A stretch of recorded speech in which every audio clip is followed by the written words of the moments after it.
भारतीय retail market को दुनिया के सबसे बड़े बाजारों में शुमार किया जाता है। इसकी असल ताकत है यहाँ की बड़ी आबादी। महंगाई के माहौल में यहाँ पर न्यूनतम जरूरतों के बहाने इतनी खरीदारी हो जाती है कि कंपनियों के कारोबार पर ज्यादा आंच नहीं आती। इसके दमखम का अंदाजा इसी बात से लगाया जा सकता है कि दुनिया के सबसे अमीर शख्स जेफ बेजोस की कंपनी अमेज़न यहाँ पर अपना दबदबा कायम करने की पुरजोर कोशिश में लगी है। वहीं भारत और एशिया के सबसे अमीर व्यक्ति मुकेश अंबानी भी अब इस सेगमेंट पर काबिज होने में जुट गए हैं। अमेज़न को कोरोना काल में ऑनलाइन शॉपिंग में हुई बढ़ोतरी से फायदा मिला है। जियो के सहारे रिलायंस भी इस मार्केट में पैठ जमाने को तैयार है।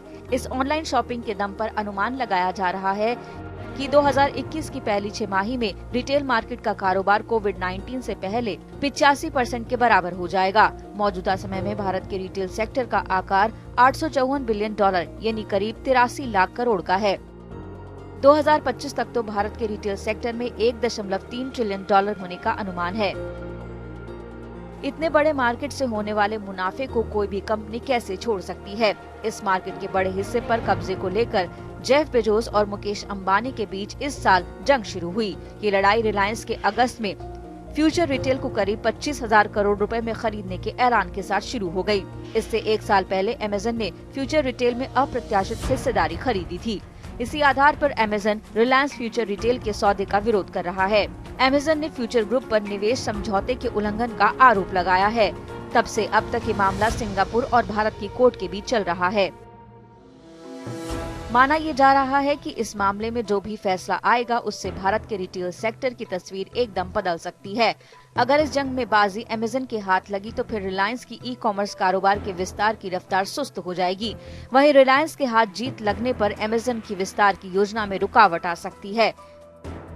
भारत के रिटेल सेक्टर में अपने दबदबे के लिए मुकेश अंबानी ने कोरोना काल में रिलायंस रिटेल की कुछ हिस्सेदारी बेचकर 47,265 करोड़ रुपए जुटाए थे। अब अगर इस बिक्री की वजह को और गहराई से समझा जाए और साथ ही देखा जाए कि ऑनलाइन रिटेल के कारोबार को लेकर इतना बवाल क्यों मचा है, तो फिर इसका जवाब है कि कोरोना के पहले यानी मार्च 2020 तक भारत के रिटेल बाजार में ई कॉमर्स की हिस्सेदारी 3% से कम थी, लेकिन अब ज्यादातर कैटेगरीज में दोगुनी हो गई है। मार्च 2021 तक रिटेल बाजार में ई कॉमर्स की हिस्सेदारी बढ़कर 6 से 7% हो सकती है।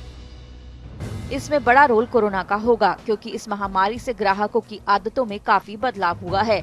अब ग्राहक केवल जरूरी काम के लिए घर से बाहर निकला करेंगे और ज्यादातर सामान ऑनलाइन ऑर्डर करेंगे। इसका अनुमान नए साल मनाने को लेकर किए गए एक हालिया सर्वे से भी मिला है। इसके मुताबिक 50% लोगों ने न्यू ईयर पर कहीं भी बाहर जाने की बजाय अपने घर पर ही मनाने का फैसला किया है।